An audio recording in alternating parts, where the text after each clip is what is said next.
Maya had always been different from other kids at Lincoln High School. While her classmates spent their afternoons scrolling through social media or hanging out at the mall, she could be found in the music room, her fingers dancing across the black and white keys of the old-school piano. The sound that came from that instrument when she played was nothing short of magical. For 3 years, Maya had been the pride of Lincoln High's music program. Teachers would stop their conversations when they heard her practice sessions echoing through the hallways. Other students would gather outside the music room door, mesmerized by the beautiful melodies flowing from her fingertips. She wasn't just good at piano, she was extraordinary. Maya's talent had been discovered when she was just 14. Her music teacher, Mrs. Rodriguez, had been walking past an empty classroom when she heard someone playing Beethoven's Moonlight Sonata. The playing was so perfect, so full of emotion, that she assumed it must be a recording. But when she peeked inside, she found Maya sitting alone at the piano, completely lost in the music. From that day forward, Maya became the star of every school concert, every talent show, every musical event. Her parents, who worked long hours at the local factory, couldn't afford expensive piano lessons, but Maya seemed to have a natural gift that needed no formal training.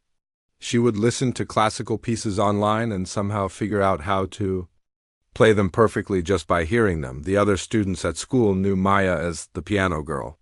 She was quiet and shy in regular classes, but when she sat down at that piano, she transformed into someone completely different.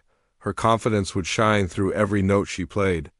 The music was her language, her way of expressing feelings she couldn't put into words. Maya's bedroom walls were covered with certificates and ribbons from various music competitions. She had won first place at the Regional High School Music Festival 3 years in a row. College scouts had started visiting her performances, and there was talk of a full scholarship to study music at the state university. Her future seemed bright and full of promise, but everything changed during her senior year. It started small, so small that Maya almost didn't notice it at first. She was practicing for the upcoming winter concert, working on a challenging piece by Chopin that required incredible precision and control. As she moved through the complex passages, she felt her right hand shake slightly. Just for a moment, so brief that she wondered if she had imagined it, Maya shook her head and continued playing. She had been practicing for hours, and her hands were probably just tired. That made sense. She had been pushing herself harder than usual lately, trying to perfect every single note for what would be her final high school performance, but the shaking happened again the next day. And the day after that. At first, it was just a tiny tremor that would last for a few seconds. Maya would pause, take a deep breath, and continue playing. She told herself it was nothing, just nerves about senior year, about college applications, about the pressure of maintaining her reputation as the school's musical prodigy. Week by week, the trembling in her hands became more noticeable. What started as occasional moments of shakiness began happening more frequently. During practice sessions, Maya would have to stop mid-song because her fingers simply wouldn't obey her commands. The smooth, flowing melodies she had always been able to produce effortlessly now came out choppy and uncertain. Maya began practicing in secret, arriving at school early and staying late to use the music room when no one else was around. She was determined to figure out what was wrong and fix it before anyone noticed. The last thing she wanted was for people to think she was losing her touch or that the pressure was getting to her. She tried everything she could think of. She did hand exercises, stretched her fingers, changed her posture at the piano. She even looked up videos online about performance anxiety and breathing techniques. Nothing seemed to help. If anything, the shaking was getting worse. The tremors weren't just affecting her piano playing anymore. Maya noticed that her hands would shake when she was writing notes in class, when she was trying to eat lunch, even when she was just sitting still. She started wearing long sleeves to hide the shaking from her classmates and teachers. Her parents were too busy with their own struggles to notice the changes in their daughter. They worked double shifts at the factory to make ends meet, and by the time they got home each evening, they were exhausted. Maya's younger brother was only in middle school and was more interested in video games than paying attention to his sister's problems. Maya felt completely alone with her secret. She couldn't understand what was happening to her body. She was only 17 years old. Why were her hands betraying her like this? She was supposed to be in the prime of her life, at the peak of her musical abilities, preparing for a bright future in music. The worst part was during her regular practice sessions for the winter concert. Maya had chosen to perform one of the most challenging pieces in her repertoire, a beautiful but complex composition that required incredible finger dexterity and control. Every time she tried to play it, her hands would start shaking so badly that she had to stop. She began to panic. The winter concert was only a few weeks away, and she was nowhere near ready. For the first time in her life, Maya considered the possibility that she might not be able to perform. The thought terrified her more than anything else in the world. Maya started having trouble sleeping. She would lie awake at night, staring at her hands in the darkness, willing them to stop shaking. She would practice finger exercises under her blankets, trying to regain the control she had always taken for granted. But nothing worked. During the day, she put on a brave face. She smiled at her teachers, chatted with the few classmates who knew her, and pretended that everything was fine. But inside, she was falling apart. The thing that had defined her entire identity, her ability to play piano beautifully, was slipping away from her. And she had no idea why. Maya had always been a perfectionist when it came to her music. She would practice the same passage over and over until she could play it flawlessly. Now, she couldn't even get through a simple scale without her hands trembling. The frustration was overwhelming. As the days passed, Maya became more and more isolated. She stopped eating lunch in the cafeteria, choosing instead to spend that time in the music room, desperately trying to regain control of her hands. She stopped talking to her few friends, afraid they would notice something was wrong. The girl who had once been the confident, talented star of the music program was slowly disappearing, replaced by someone who was scared, confused, and desperately trying to hide a problem she couldn't understand or solve. Maya had no idea that her life was about to change in ways she could never have imagined, and that the shaking in her hands was just the beginning of a battle she didn't even know she was fighting. The first time it happened in front of everyone, Maya thought her world was ending. It was during the regular Thursday orchestra rehearsal, and the music room was packed with students from all grade levels. Maya sat at the piano, as she had hundreds of times before, ready to accompany the string section through their piece. Mrs. Rodriguez raised her baton, gave Maya the signal, and she began to play. The opening notes of Chopin's Nocturne in E-flat major flowed from the piano, just as beautiful. As always, Maya felt a moment of relief. Maybe whatever had been happening to her hands was finally getting better. Maybe she had just been overthinking everything. But then, halfway through the first page, her hands began to tremble. At first, it was subtle enough that only Maya noticed. Her fingers felt unsteady on the keys, and a few notes came out slightly off. She took a deep breath and tried to continue, hoping the moment would pass like it sometimes did during her private practice sessions. Instead, the shaking got worse. Maya's left hand started trembling so badly that she couldn't find the right keys. The beautiful melody turned into a series of wrong notes and awkward pauses. She could feel her face turning red as she struggled to keep playing, but her hands simply wouldn't cooperate. The string section began to falter, confused by the piano accompaniment that no longer matched their music. One by one, the other students stopped playing and turned to look at Maya. The room fell silent except for the sound of her shaking hands still attempting to find the right notes. "Maya, are you okay?" Mrs. Rodriguez asked, lowering her baton. With concern in her voice, Maya's hands froze above the keys. She looked around the room at 30 pairs of eyes staring at her. Some faces showed concern, others confusion, and a few showed something that made her stomach drop, amusement. "I'm fine," Maya managed to say, her voice barely above a whisper. Just need a moment." She tried to start the piece again, but her hands were shaking so violently now that she couldn't even position her fingers correctly. The few notes she managed to hit sounded terrible, nothing like the beautiful music she had always been able to create. "Maybe we should take a break," Mrs. Rodriguez suggested gently.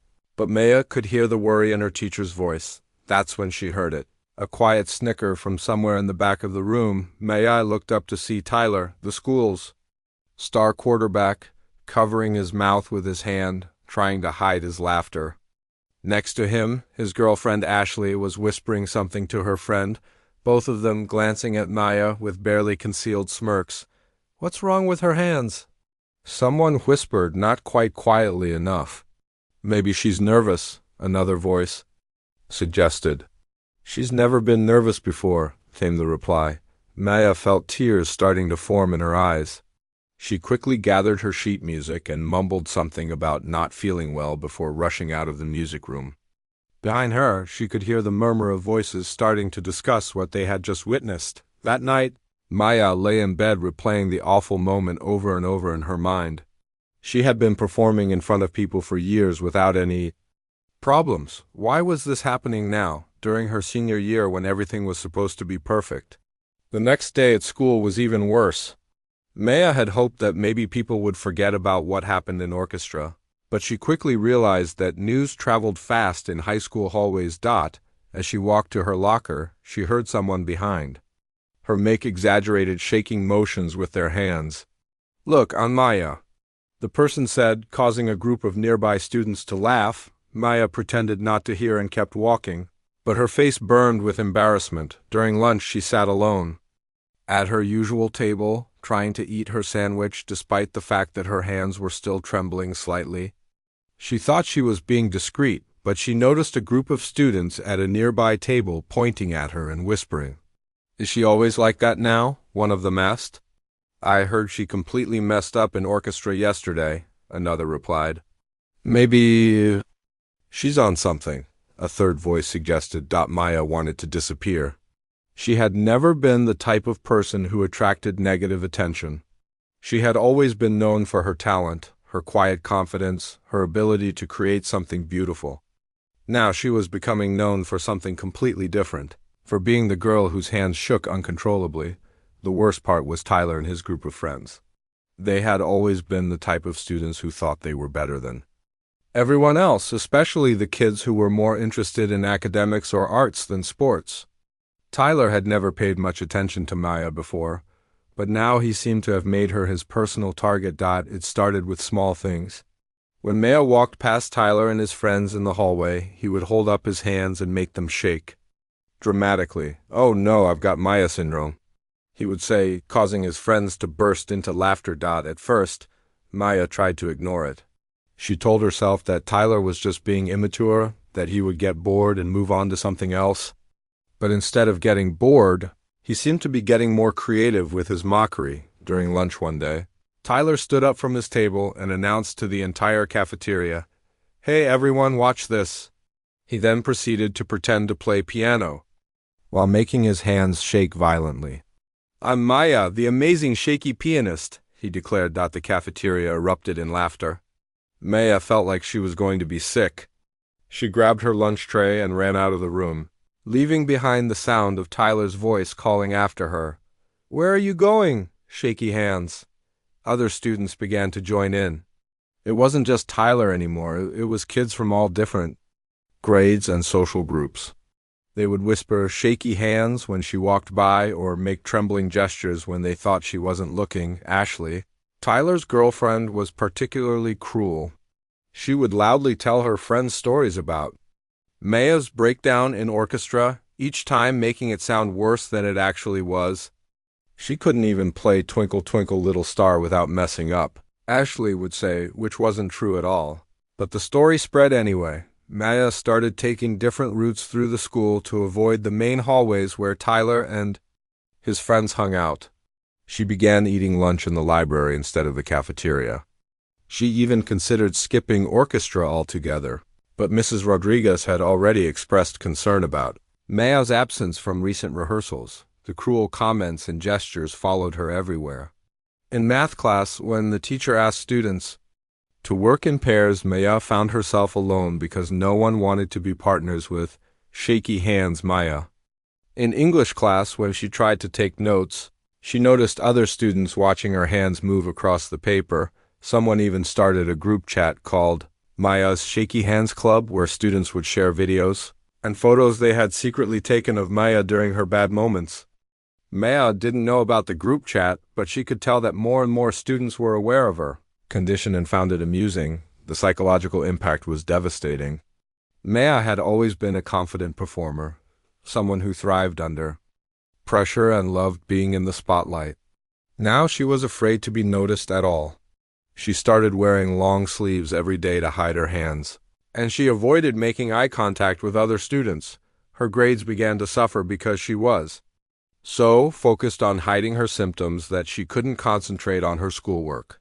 She stopped participating in class discussions, stopped raising her hand to answer questions, and generally tried to make herself as invisible as possible. Maya felt completely alone. Her parents were too busy with work to notice the changes in their daughter, and she was too ashamed to tell them what was happening at school. She had never been the type of person to have a large group of friends, and now even her few casual friendships were strained because she was so withdrawn and defensive. The girl who had once been the pride of Lincoln High's music program was slowly disappearing, replaced by someone who was scared, humiliated, and desperately trying to hide from the world. Maya had no idea that her symptoms were actually getting worse and that her real battle was just beginning. Maya's world was falling apart, and no one around her seemed to notice. What started as shaky hands during piano practice had grown into something much bigger and more frightening. The tremors weren't just affecting her music anymore. They were taking over her entire life, one symptom at a time. The headaches came first. They started as a dull ache behind her eyes, the kind that made her squint when she walked outside into bright sunlight. Maya assumed it was just stress from senior year. After all, everyone talked about how overwhelming the final year of high school could be with college applications, final exams, and the pressure of figuring out your entire future. But these headaches were different from anything she had experienced before. They would hit her like a hammer, sudden and intense, making her vision blur and her stomach turn. Sometimes they were so bad that she had to put her head down on her desk during class, pressing her palms against her temples and trying to breathe through the pain. Her teachers noticed that something was wrong. Mrs. Patterson, her English teacher, would pause mid-sentence when she saw Maya holding her head. "Are you feeling all right, dear?" she would ask with genuine concern. Maya would always nod and say she was fine, even though she felt anything but fine. She had learned to hide her pain well, forcing a smile and straightening up in her chair whenever a teacher looked her way. The last thing she wanted was more attention drawn to her problems. The headaches got worse when the lights in the classroom were too bright or when there was too much noise. The normal sounds of high school, students laughing in the hallways, lockers slamming, the buzz of fluorescent lights, all seemed amplified and painful. Maya started wearing sunglasses between classes, telling people she had an eye infection. When they asked that, then came the vision problems. At first, Maya thought she just needed glasses. Words on the blackboard would go in and out of focus, and sometimes she would see double. She would blink hard and shake her head, trying to clear her vision. But it wasn't working. During her AP history class, Maya was trying to take notes when the words in her textbook suddenly became blurry. She rubbed her eyes and tried to focus, but the letters seemed to swim around on the page. She felt a moment of panic. What if she was going blind? The teacher, Mr. Johnson, was writing important dates on the board for the upcoming test. Maya squinted and tried to copy them down, but her handwriting was shaky and she couldn't make out half of what he had written. She ended up with a page of illegible notes that would be useless for studying. Maybe I should get my eyes checked? Maya thought to herself, but she knew her parents couldn't afford an eye doctor visit right now. They were already working extra shifts at the factory to pay for her college application fees. The confusion was perhaps the most frightening symptom of all. Maya had always been a sharp student, someone who could follow complex discussions and remember information easily. But now, there were moments when she felt completely lost, like her brain had suddenly stopped working during her calculus class. Maya was working on a problem that should have been easy for her. She had done similar equations hundreds of times before. But as she stared at the numbers on the page, they might as well have been written in a foreign language. She couldn't remember the formula, couldn't figure out the first step, couldn't even understand what the problem was asking.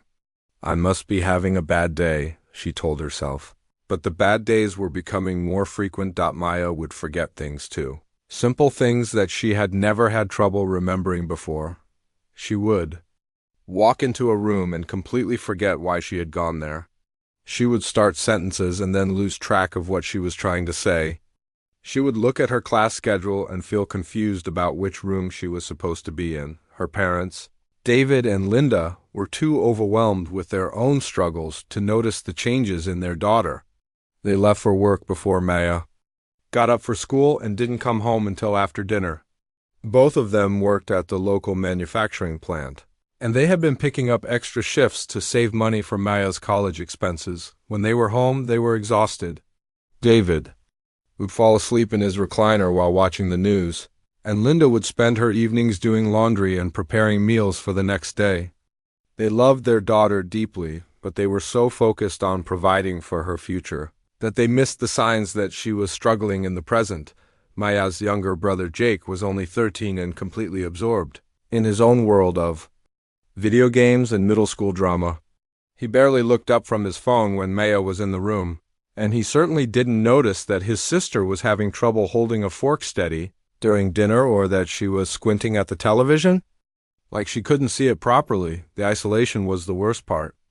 Maya had never been the most social student at Lincoln High, but she had always had a few close friends from the music program.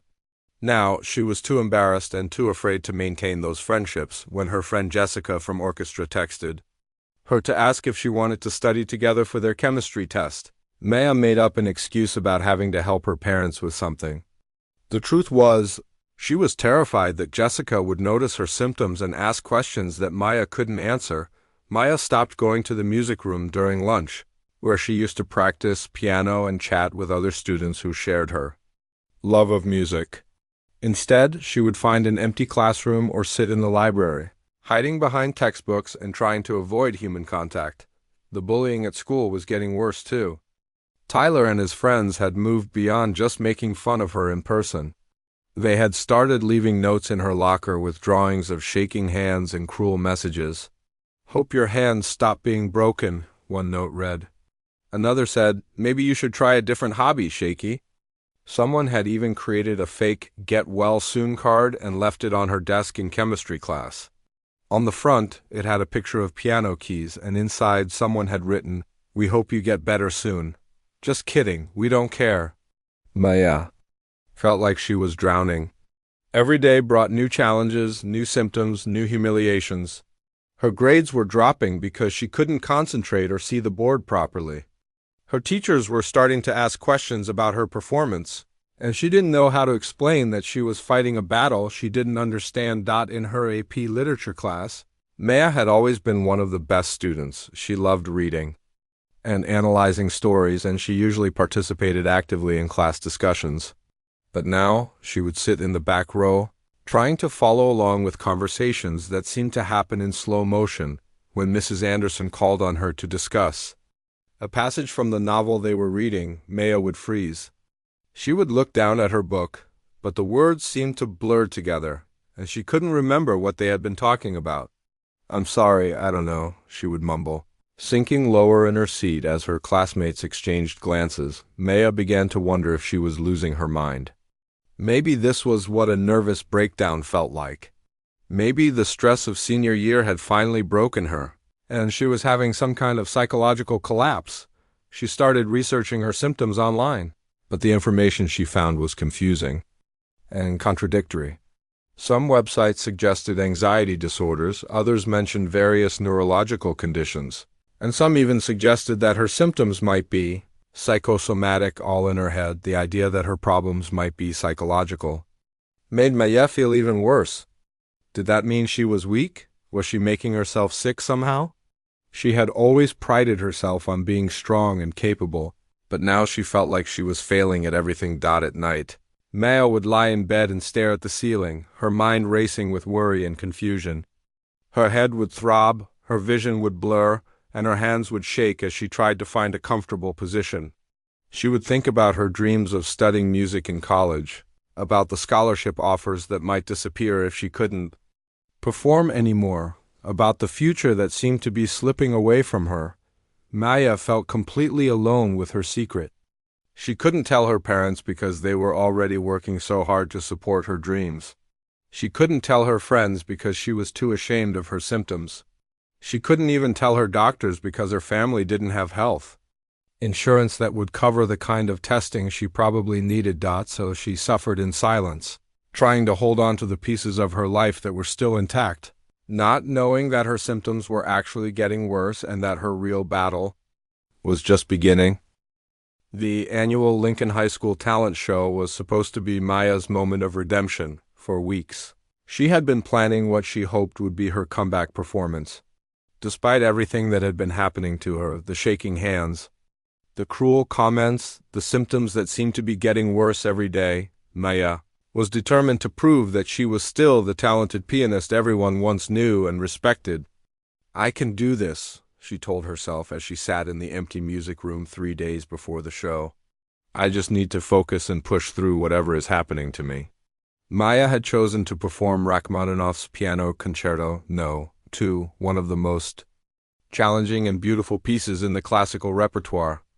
It was ambitious, maybe too ambitious given her current condition, but she was desperate to remind everyone, including herself, of who she really was. The piece held special meaning for Maya. It was the first truly difficult composition she had ever mastered, back when she was 15 and the whole world seemed full of possibilities. She had spent months learning every note, every subtle expression, every emotional nuance. When she had finally performed it at the regional competition 2 years ago, the audience had given her a standing ovation that lasted for minutes. Now, as she practiced in the empty music room, Maya struggled to get through even the opening measures without her hands betraying her.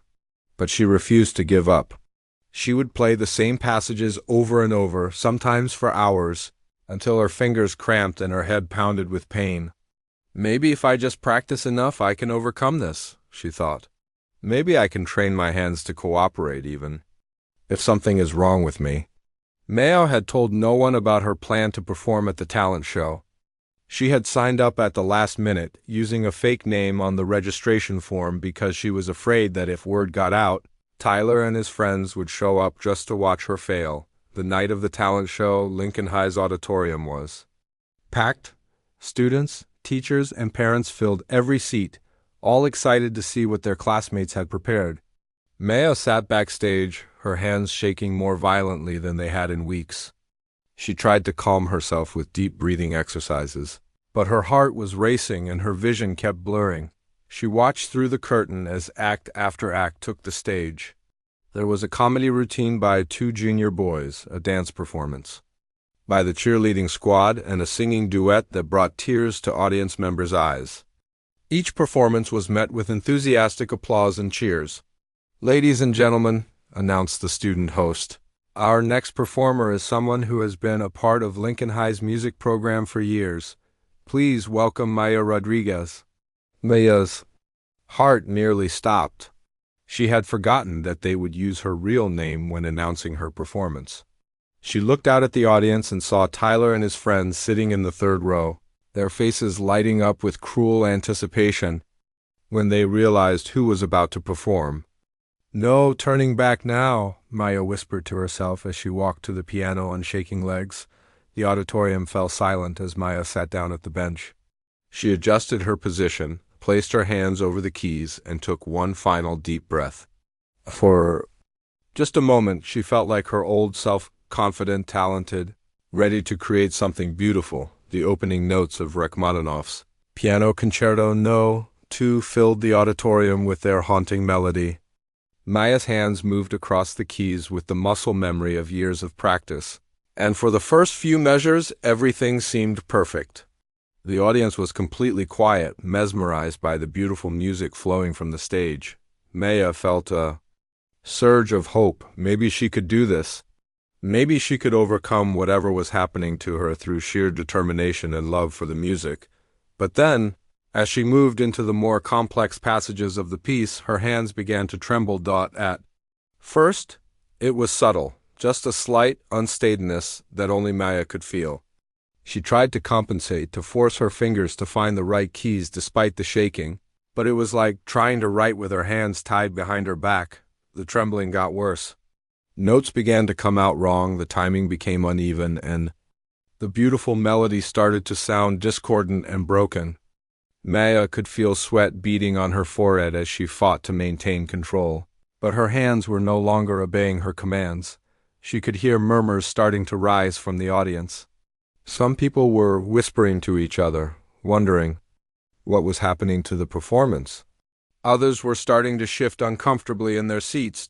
Maya pushed harder, trying to force her way through the piece, but her condition was getting worse by the second. Her hands were shaking so violently now that she could barely keep her fingers on the keys. The music became a chaotic mess of wrong notes and awkward pauses. That's when she heard it, a snicker from the audience. Then another.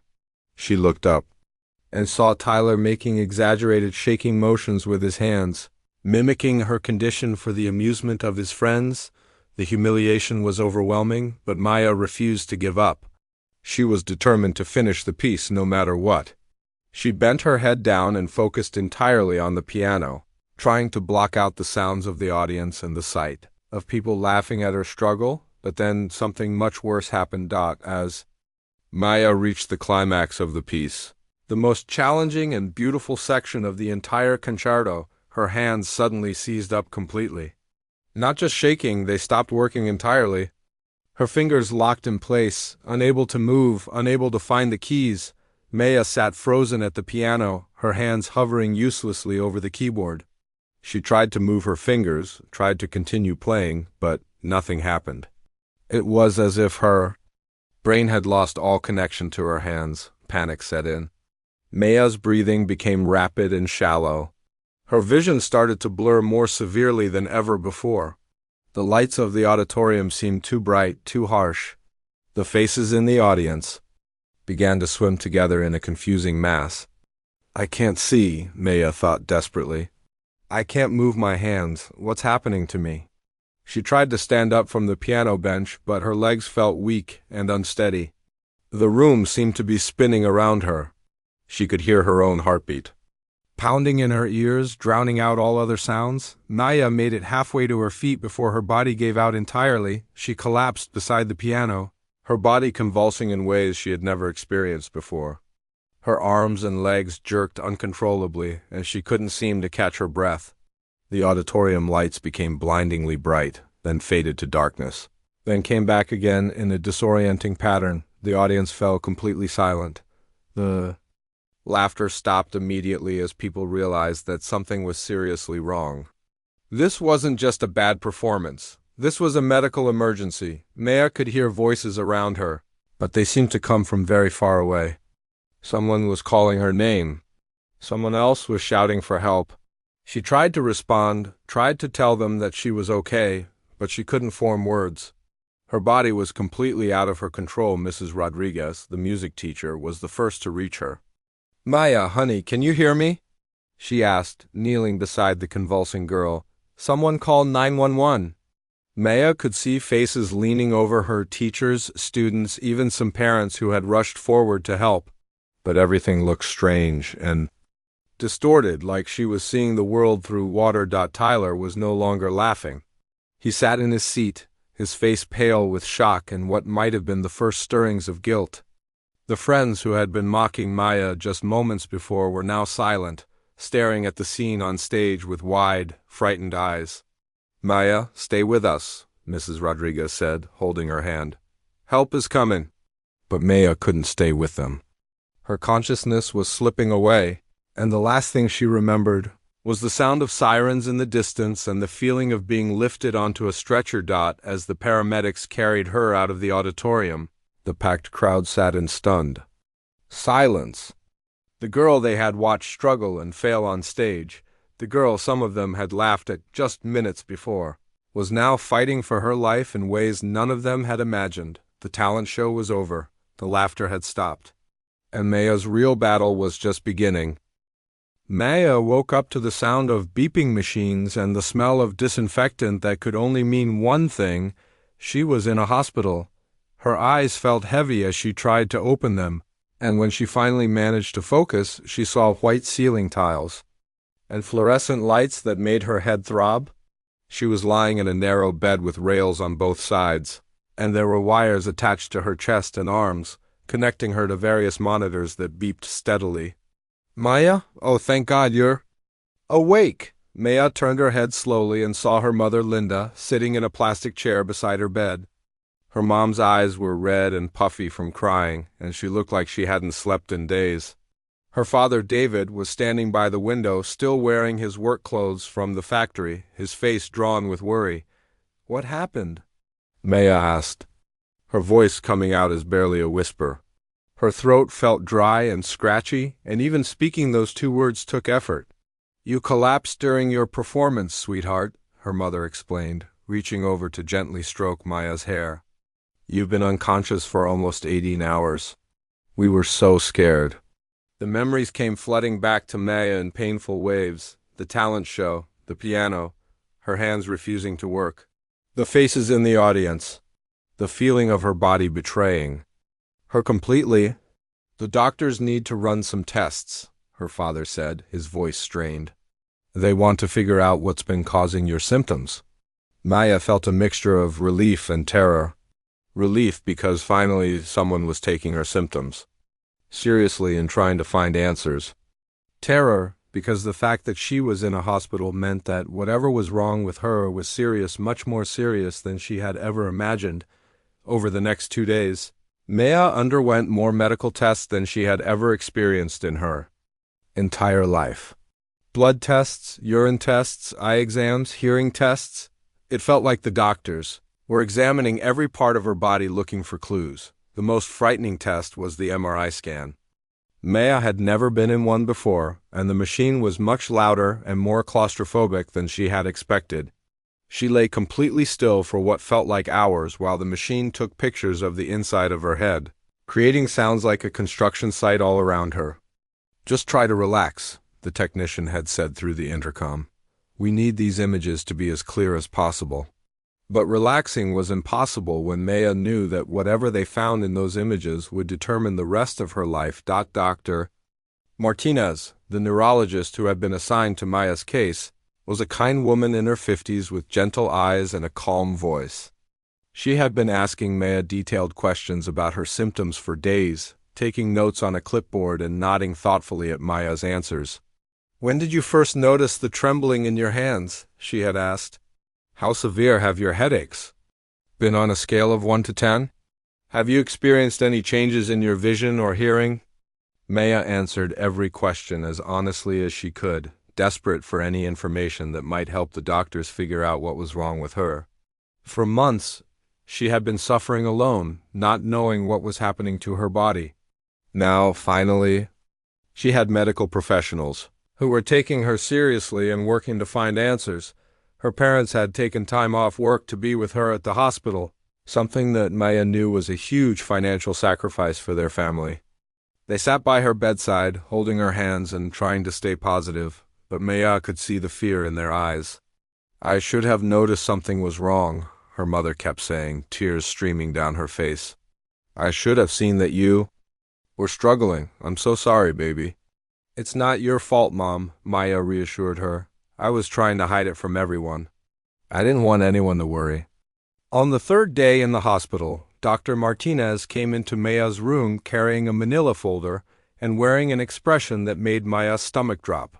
Her parents immediately stood up, sensing that this was the moment they had all been waiting for and dreading. "Maya, Mr. and Mrs. Rodriguez, please sit down," Dr. Martinez said gently.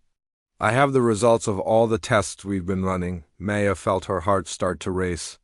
This was it, the moment when she would finally learn what had been happening to her body for all these months. Part of her wanted to know, needed to know, but another part of her was terrified of what the doctor might say. "The MRI scan has revealed something that explains all of Maya's symptoms." Dr. Martinez began, opening the folder and pulling out what looked like pictures of the inside of someone's head. "Maya has a brain tumor." The words hit Maya like a physical blow. Brain tumor. She felt like all the air had been sucked out of the room. Her mother gasped and grabbed her father's hand, and Maya could see tears starting to form in both of their eyes. "A brain tumor?" Maya repeated, her voice barely audible. "Are you sure?" "I'm afraid so," Dr. Martinez said, her voice gentle but direct. "The tumor is located in an area of your brain called the motor cortex, which controls movement and coordination. That's why you've been experiencing tremors in your hands and the other motor symptoms." Maya stared at the brain scans, trying to process what she was seeing. There, in the black and white images, was a clearly visible mass, a dark spot that didn't belong there. It looked so small and harmless in the picture, but this tiny thing had been causing all of her suffering for months. "Is it ... Her father started to ask, then stopped, unable to finish the question.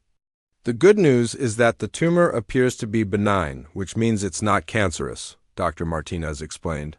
"However, its location and size are causing significant pressure on the surrounding brain tissue, which is why Maya has been experiencing these symptoms."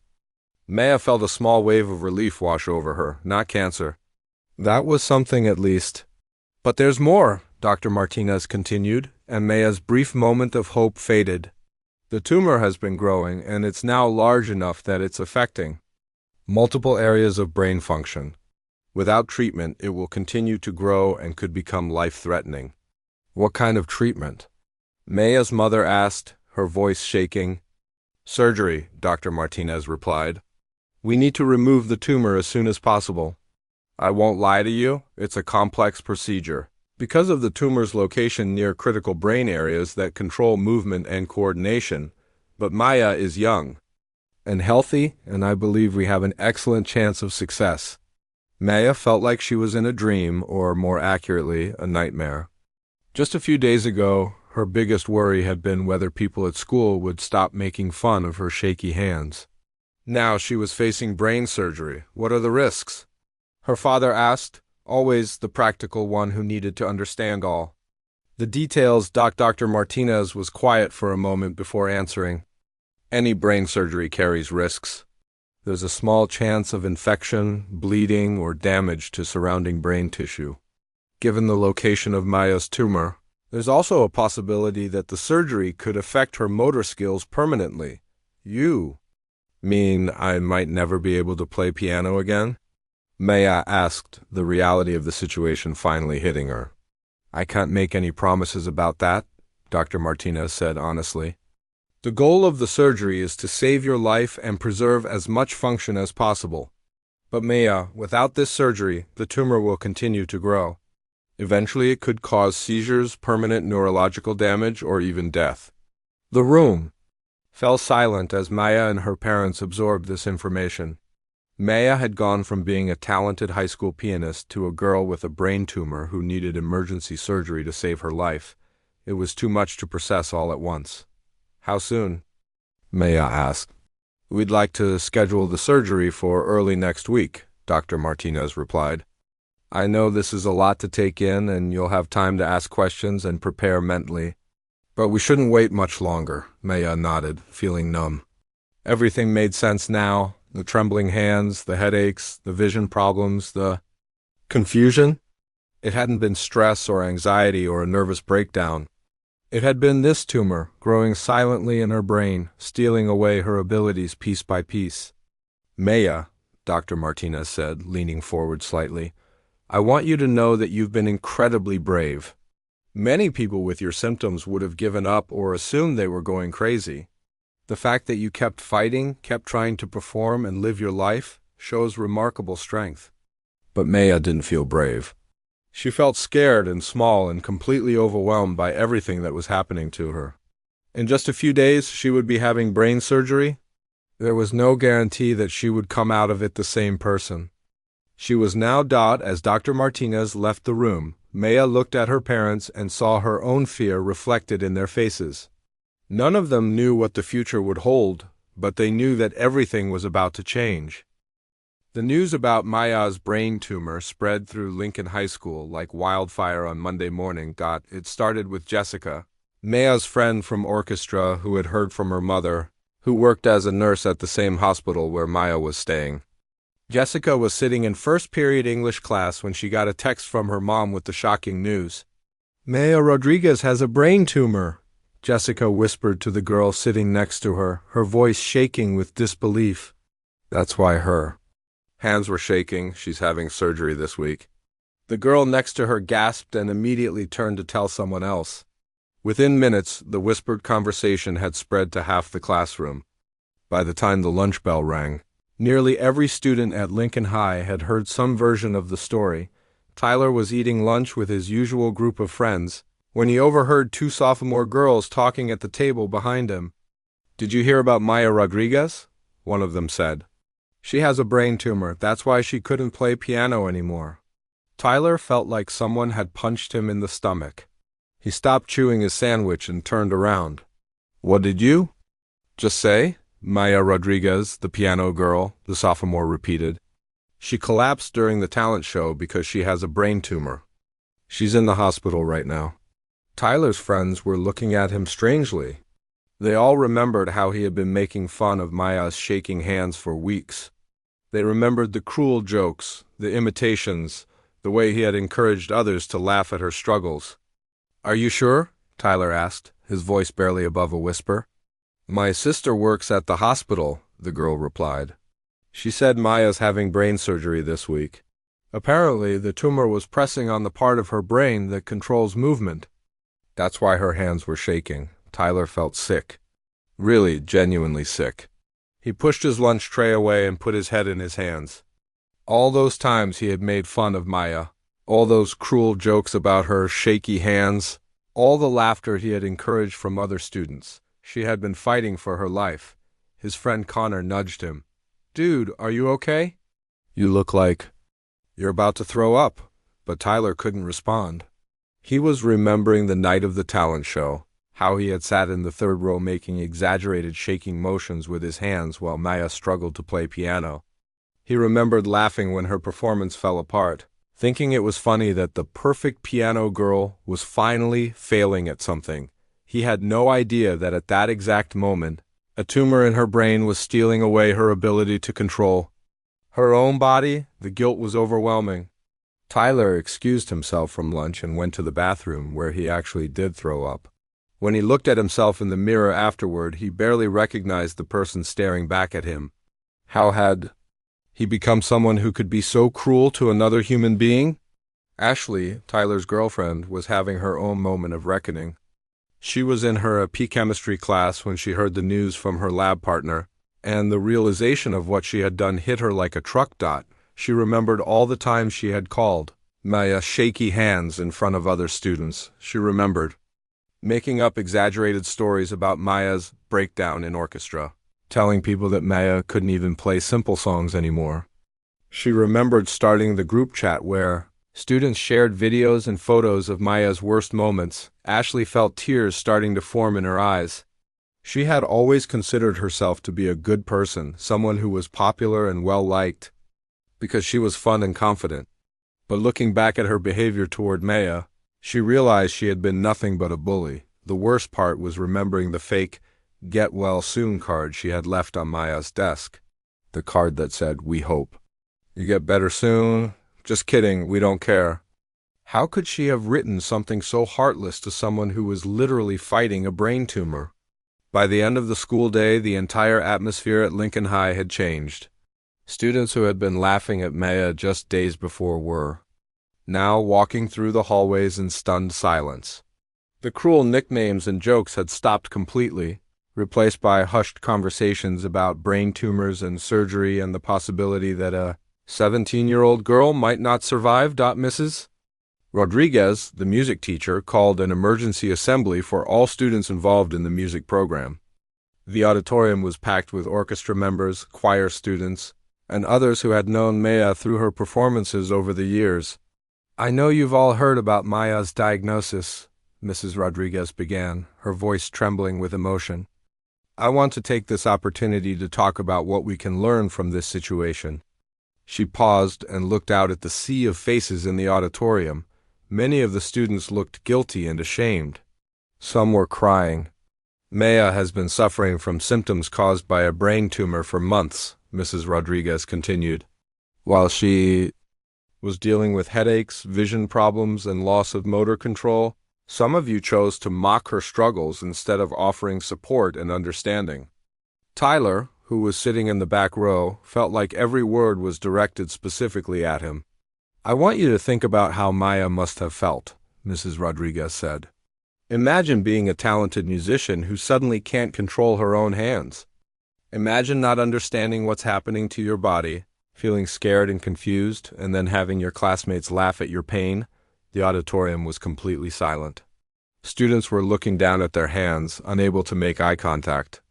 With the teacher or with each other? "Maya didn't choose to have a brain tumor," Mrs. Rodriguez continued. "She didn't choose to lose her ability to play piano. She was fighting a battle that none of us could see, and instead of helping her fight it, some of you made that battle even harder." A girl in the front row started crying audibly. Then another. Soon, tears were flowing throughout the auditorium as students began to truly understand the weight of what they had done. "But it's not too late to do better," Mrs. Rodriguez said, her voice becoming stronger. "Maya is going to need our support more than ever in the coming weeks and months. She's going to need to know that her school community cares about her and wants to help her through this difficult time." After the assembly, something remarkable began to happen at Lincoln High School. Students who had never spoken to each other before started coming together to talk about Maya's situation and what they could do to help. Connor, who had been one of Tyler's friends and had laughed along with the cruel jokes, approached Tyler after school. "Dude, we really messed up," he said. "We need to do something to make this right." Ashley found Jessica, Maya's friend from orchestra, and apologized through tears for everything she had said and done. "I don't know how to make up for what I did," Ashley sobbed. "I was so mean to her, and she was sick the whole time." Jessica was gracious but firm. "Maya needs to know that people care about her," she said. "She needs to know that she's not alone in this fight." Students began organizing ways to show their support. Someone suggested making a giant card that everyone could sign. Another student proposed organizing a fundraiser to help Maya's family with medical expenses. The drama club offered to put on a special performance to raise money for brain tumor research. Tyler, meanwhile, was struggling with how to even begin to make amends for his behavior. He had been the ringleader of the bullying, the one who had started the cruel nicknames and encouraged others to join in the mockery. How could he possibly apologize for something so awful? He spent hours that night lying awake, thinking about Maya lying in a hospital bed preparing for brain surgery while knowing that her classmates had been laughing at her pain. The guilt was eating him alive. The next day, Tyler made a decision that surprised everyone, including himself. He went to the principal's office and asked if he could organize a school-wide assembly about bullying and invisible disabilities. "I want to tell everyone what I did," he told Principal Johnson. "I want them to understand how wrong I was, and I want to make sure this never happens to another student at our school." Principal Johnson was surprised but supportive. "That takes a lot of courage, Tyler," he said. "Are you sure you're ready for that?" Tyler nodded. "Maya was brave enough to keep trying to perform even when she was sick," he said. "The least I can do is be brave enough to admit what I did wrong." Word of Tyler's planned confession spread through the school, and students began to realize that if the person who had been cruelest to Maya was willing to take responsibility for his actions, they needed to examine their own behavior as well. The culture at Lincoln High was changing, one conversation at a time. Students were learning about invisible disabilities, about the importance of kindness, and about the devastating impact that bullying can have on someone who is already suffering. But most importantly, they were learning about Maya not as the girl with shaky hands, but as a brave young woman who had been fighting an invisible battle with grace and determination. They were learning that she deserved their respect, their support, and their hope for her recovery. The morning of Maya's surgery arrived gray and cold, with a light rain tapping against the hospital windows. Maya woke up before dawn, her stomach churning with a mixture of fear and anticipation. Today was the day that would determine the rest of her life. In a few hours, she would be unconscious on an operating table, while Dr. Martinez and her team worked to remove the tumor that had been stealing her life away piece by piece. Her parents had spent the night in uncomfortable chairs beside her bed, neither of them able to sleep. Her mother, Linda, had been holding Maya's hand for hours, as if she could somehow transfer strength and courage through her touch. Her father, David, stood by the window watching the rain, his jaw clenched with worry. "How are you feeling, sweetheart?" her mother asked when she saw that Maya was awake. "Scared," Maya admitted. There was no point in pretending to be brave when she was about to undergo an 8-hour brain surgery. "But also ready, I want this thing out of my head." Dr. Martinez had explained the procedure to them several times over the past few days. She would make a small opening in Maya's skull and use specialized instruments to carefully remove the tumor without damaging the surrounding brain tissue. It sounded simple when described that way, but Maya knew that nothing about brain surgery was actually simple. "The tumor is in a tricky location," Dr. Martinez had warned them. "We'll need to be extremely careful to preserve the motor functions that control movement and coordination. The surgery could take anywhere from 6 to 10 hours, depending on what we find once we're inside." Maya tried not to think about all the things that could go wrong: infection, bleeding, permanent brain damage, loss of motor function. She could wake up unable to move her hands at all, or she might not wake up at all. But she also tried to focus on the possibility that the surgery could give her life back. No more headaches, no more shaking hands, no more confusion and vision problems. She could be herself again. At 7 in the morning, the surgical team came to prepare Maya for the operation. They gave her medication to help her relax, and within minutes she felt drowsy and calm. As they wheeled her toward the operating room, Maya saw her parents walking alongside the gurney, both of them trying to smile through their tears. "We love you so much," her mother whispered, squeezing Maya's hand one last time. "See you on the other side, kiddo," her father said, his voice rough with emotion. Maya wanted to tell them that everything would be okay, but the medication was making it hard to speak. Instead, she squeezed her mother's hand back and tried to smile before the doors to the operating room closed between them. The surgery began at 8:00 in the morning. Maya's parents waited in the family lounge with several other families, who were also enduring the agony of waiting while their loved ones underwent major operations.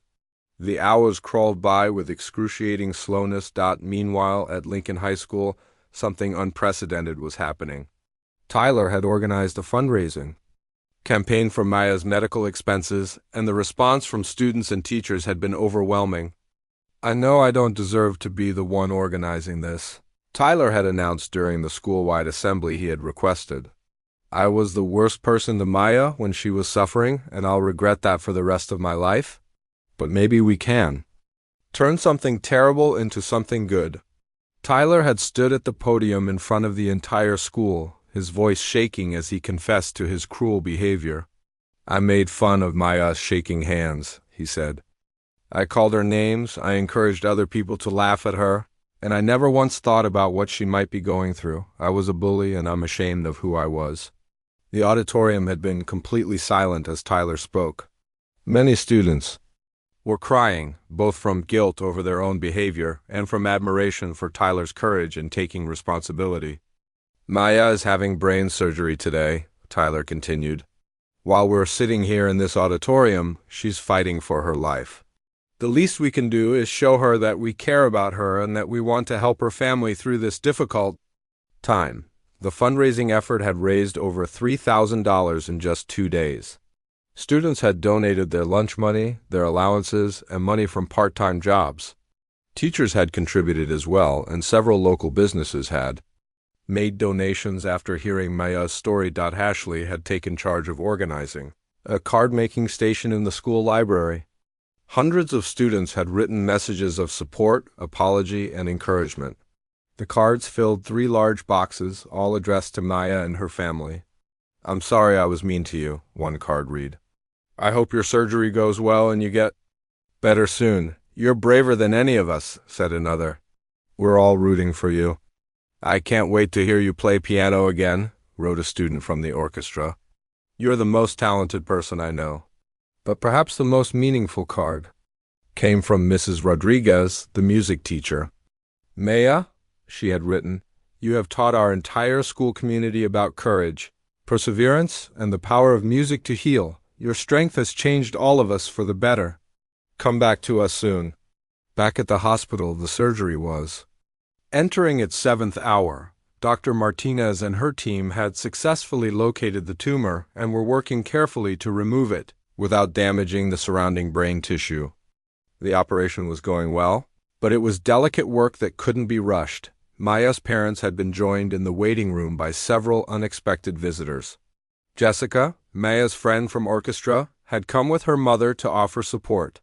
Even some of Maya's teachers had stopped by during their lunch breaks to check on the family and offer encouragement. Most surprising of all, Tyler had arrived with his mother after school ended. He sat in the corner of the waiting room, looking nervous and out of place, clearly unsure whether he belonged there. Maya's father, David, noticed Tyler sitting alone and walked over to him. "You're Tyler, aren't you?" he asked. Tyler nodded, his face flushing with shame. "I know I probably shouldn't be here," he said. "I know what I did to Maya was terrible. I wanted to be here for her surgery. I wanted to do something right for once." David studied Tyler's face for a moment, seeing genuine remorse and concern. "Maya needs all the support she can get," he said finally. "Thank you for coming." Tyler felt tears welling up in his eyes. He had expected Maya's parents to hate him, to tell him to leave, to blame him for making their daughter's suffering even worse. Instead, they were showing him the same kindness and forgiveness that Maya had always demonstrated, even when she was being bullied. At 4 o'clock in the afternoon, Dr. Martinez finally emerged from the operating room. She looked tired but pleased as she approached Maya's family in the waiting room. "The surgery was successful," she announced, and Maya's mother immediately burst into tears of relief. "We were able to remove the entire tumor without any complications. Maya is stable and responding well to the anesthesia." David hugged his wife tightly, both of them crying with joy and exhaustion. Tyler felt his own tears falling as he realized that Maya was going to be okay. "However," Dr. Martinez continued, "I want to prepare you for what comes next. Maya will need extensive rehabilitation to regain her motor skills. The tumor was pressing on her motor cortex for months, and even though we've removed it, it will take time for her brain to heal and for her to relearn how to control her movements." "What does that mean exactly?" Linda asked. "Maya will need to work with physical therapists and occupational therapists to regain fine motor control in her hands," Dr. Martinez explained. "She needs to relearn basic skills like writing, eating with utensils, and yes, eventually playing piano.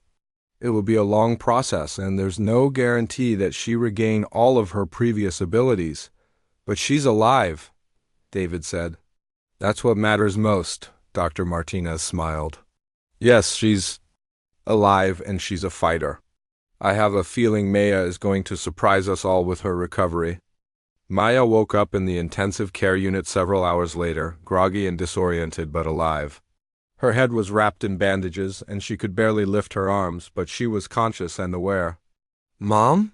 she whispered when she saw her parents sitting beside her bed. "We're right here, baby," Linda said, carefully taking Maya's hand. "The surgery went perfectly. Dr. Martinez got all of the tumor." Maya tried to smile, but even that simple movement felt difficult. She tried to squeeze her mother's hand but found that her fingers barely responded to her commands.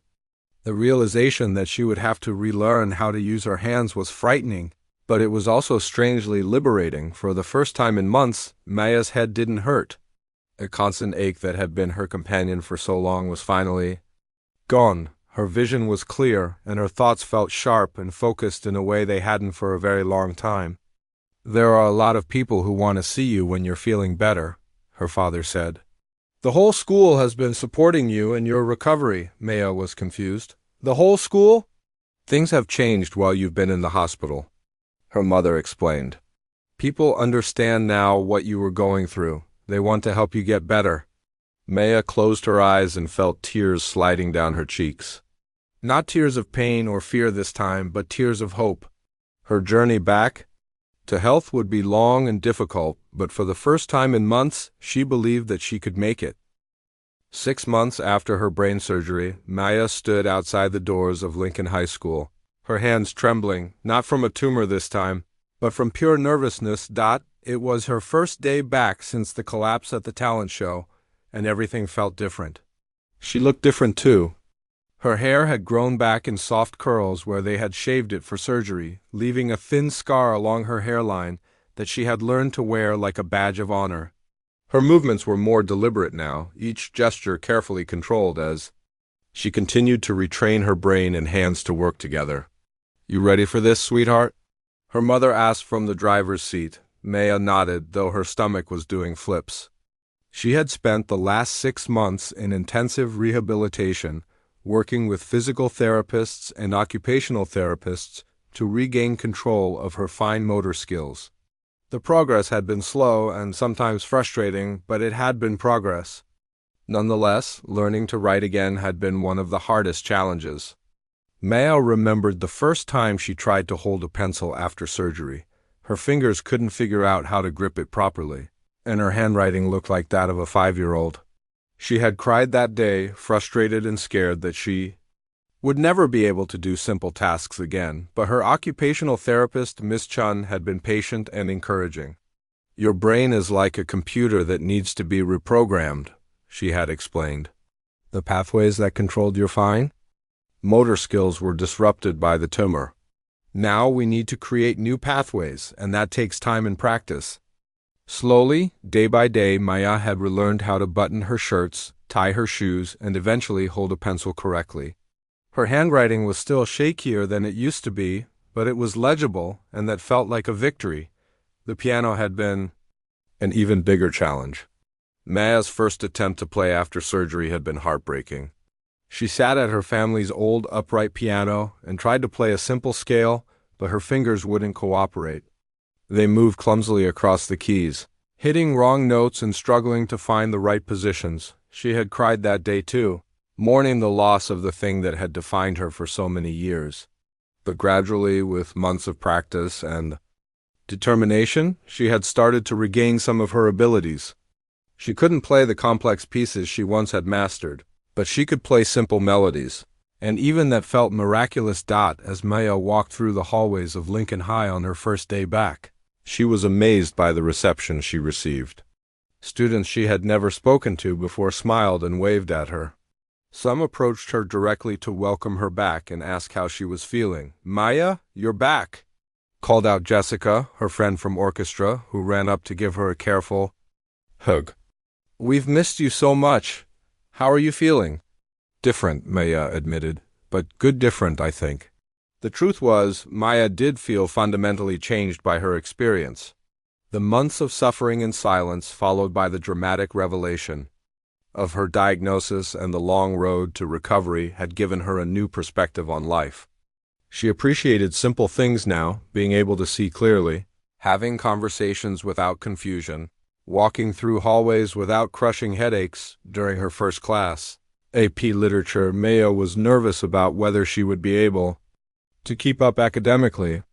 But as Mrs. Anderson led a discussion about character development in the novel they were reading, Maya found that her mind was clearer and sharper than it had been in months before her surgery, when Mrs. Anderson called on her to share her thoughts about a particular passage. Maya was able to articulate her ideas clearly and confidently. Her classmates listened respectfully, and several nodded in agreement with her analysis. It was such a contrast to her last months at school, when she had struggled to follow conversations and form coherent thoughts. At lunch, Maya was surprised to find Tyler waiting by her locker. She hadn't spoken to him since before her surgery, though she had heard about his efforts to raise money for her medical expenses and his public apology to the school. "Maya," he said, his voice nervous but sincere, "I know I'm probably the last person you want to see, but I needed to talk to you." Maya looked at him carefully. The arrogant, cruel boy who had made fun of her shaking hands was gone, replaced by someone who looked genuinely remorseful and humbled. "I owe you an apology that's way overdue," Tyler continued. "What I did to you was unforgivable. I made fun of you when you were fighting for your life, and I encouraged others to do the same. I was a terrible person, and I'm sorry doesn't even begin to cover it. Maya was quiet for a moment, studying Tyler's face. She could see that his remorse was genuine, that he had been changed by the experience just as much as she had. I was angry at you for a long time, Maya said finally, but I've learned that carrying anger around just makes everything harder. You apologized publicly, you raised money for my family, and you've clearly learned from your mistakes. That means something. Tyler's eyes filled with tears. I don't deserve your forgiveness. Maybe not, Maya agreed, but I'm giving it to you anyway. We all make mistakes. What matters is whether we learn from them and become better people. Tyler nodded, too emotional to speak. He reached into his backpack and pulled out an envelope. This is for you, he said. It's from all of us, everyone who was part of the fundraising effort. We wanted to do something to honor your recovery. Maya opened the envelope and found a certificate announcing the establishment of the Maya Rodriguez Scholarship Fund for students pursuing music education. The scholarship would be funded by the money raised by her classmates, and it would help other young musicians achieve their dreams. You did this for me, Maya asked, amazed. We wanted to make sure that something good came out of all the terrible things that happened, Tyler explained. Your story changed our whole school. You showed us what real courage looks like. The biggest test of Maya's recovery came during the spring concert. 6 months after her return to school, Mrs. Rodriguez had asked if she would be willing to perform a piece for the event, but only if she felt ready. Maya had been practicing for weeks, working on a beautiful but relatively simple piece called Clair de Lune by Debussy. It was nowhere near as complex as the Rachmaninoff concerto she had attempted at the disastrous talent show, but it was meaningful to her because it had been one of the first pieces she had been able to play completely after her surgery, the night of the concert. Lincoln High's auditorium was more packed than it had ever been. Word had spread throughout the community about Maya's return to performing, and people had come from all over town to witness her comeback. Maya sat backstage, her hands trembling slightly with nerves. But this time, the trembling was just normal. Performance anxiety, not a symptom of something sinister growing in her brain. She had learned to tell the difference. When Mrs. Rodriguez announced her performance, the audience erupted in applause before Maya had even sat down at the piano. She walked slowly to the bench, taking her time to position herself properly. Her movements were still more deliberate than they used to be, but they were controlled and confident. Maya placed her hands on the keys and took a deep breath. Then she began to play. The opening notes of Clair de Lune floated through the auditorium like moonlight on water. Maya's playing wasn't perfect, there were a few missed notes, and her technique wasn't as polished as it had been before her illness. But the music was filled with something that had been missing from her earlier performances. Pure emotion and hard-won wisdom. As she played, Maya thought about everything she had been through. The months of mysterious symptoms, the cruel mockery from her classmates, the terrifying diagnosis, the risky surgery, and the long road to recovery. Each note seemed to tell part of her story. The audience was completely silent, mesmerized not just by the beauty of the music, but by the courage of the young woman playing it. Many people had tears in their eyes as they watched Maya's hands move across the keys, hands that had once shaken uncontrollably, hands that had required months of rehabilitation to function again, hands that were now creating something beautiful. Despite everything they had been through, when Maya finished the piece, the auditorium exploded in the longest standing ovation in Lincoln High School history.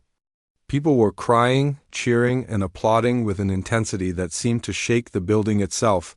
Maya stood up from the piano bench and smiled through her own tears. She looked out at the audience and saw her parents in the front row, beaming with pride. She saw Mrs. Rodriguez wiping tears from her eyes. She saw Tyler and Ashley, and many other students who had once mocked her now applauding with genuine admiration and respect. As Maya took her bow, she realized that while the tumor had taken away her technical perfection, it had given her something far more valuable, the knowledge of her own strength, the appreciation for every moment of health and happiness, and the understanding that True music comes not from flawless technique, but from the heart. After the concert, Tyler approached Maya with tears in his eyes. "That was the most beautiful thing I've ever heard," he said. "Thank you for showing us what real strength looks like." Maya smiled. "Thank you for learning to see it," she replied. As Maya walked out of the auditorium that night, surrounded by friends, family, and former enemies who had become allies,